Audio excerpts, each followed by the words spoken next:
армысыздар, құрметті көрермен. Бүгінгі күнімізді біз Алаштың ардақтыларының бірі атанған Ахмет Байтұрсыновқа арнамақпыз. Биыл 2022 жылы «Бір ел, бір кітап» республикалық акциясы аясында ұлтымыздың ұлы ұстазы, қазақ ағартушысы Ахмет Байтұрсынұлының ғылыми және әдеби шығармалары ел болып оқуға ұсынылды. Шығармалары келесі бағыттар бойынша зерттеледі. Ахмет Байтұрсынұлының ғылыми мұрасы, Ахмет Байтұрсынұлының әдеби шығармалары, Ахмет Байтұрсынұлының қанатты сөздері, қазіргі ғылымдағы Байтұрсынов тану.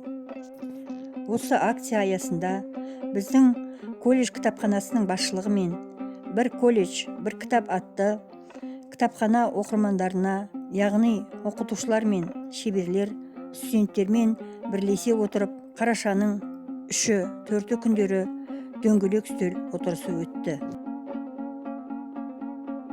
Байтұрсынов қазақ үшін қасиетті есім. Биыл ұлт ұстазының 150 жылдығына орай «Бір ел, бір кітап» аясында өткізіліп жатқан акция бойынша біз Қарағанды технология және сервис колледж кітапханасы, Жезқазған гуманитарлық колледж кітапханасынан осы челленджді қабылдай отырып, колледжде өтіп жатқан оқуға құштар колледж тұжырымдамасының негізіндегі «Бір колледж, бір кітап» шарасына байланысты осы челленджді оқырмандарыма жолдаймын. «Бір кітап, бір колледж» акция аясында кітапханашымыз Күлташ Шаминқызы студенттерге жолдаған челленджді қабылдай отырып, Ахмет Байтұрсынұлының өмірбаянын қабыл алыңыздар.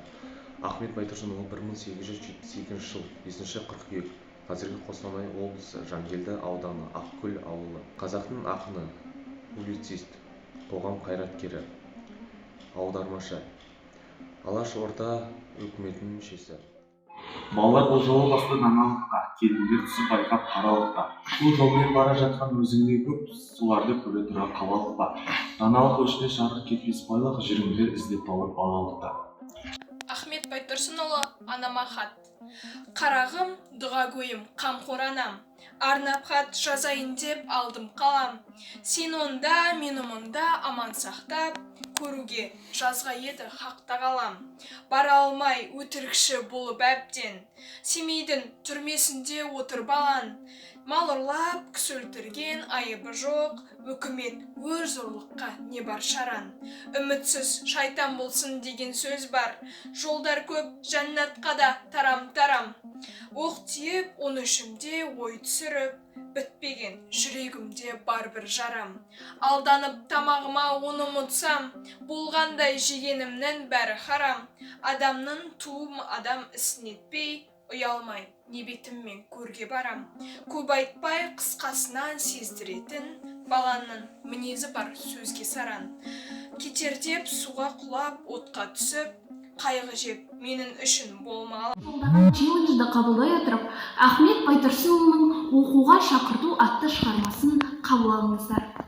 Балалар оқуға бар жатпа қарап, жылынып киініңдер шапшаңырақ, шақырды тауық мана әлде қашан, қараптыр терезеден күн жылтырап. Адам да, ұшқан құс та жүрген аңда, жұмыссыз тек тұрған жоқ ешбір жанда.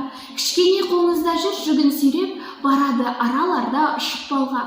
Күн ашық, тоғайлар шат, ың-жың орман, оянып жан мақұлық түнде қонған. Шығады тоқылдақтың тоқ-тоқ даусы, сайрағы сарғалдақтың сыңғырлаған. Өзенде балықшылар ау қарап жүр, тоғайда орақ даусы шаң-шұң ұрған. Аллалап ал кітапты қолдарына, құлдарын құдай сүймес жалқау болған. Адамдық диханшысы. Адамдық диханшысы қырға шықтым, көлі жоқ, қогалы жоқ құрға шықтым.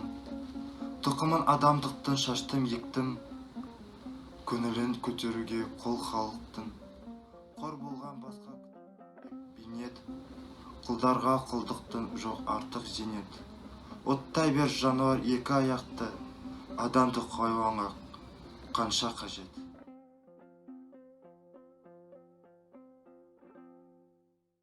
Казахского просветителя Ахмета Байтурсынова, да?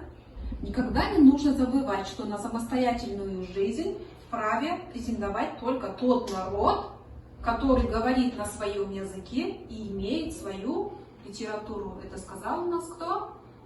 Ахмет Байтурсынов. Да, это его слова.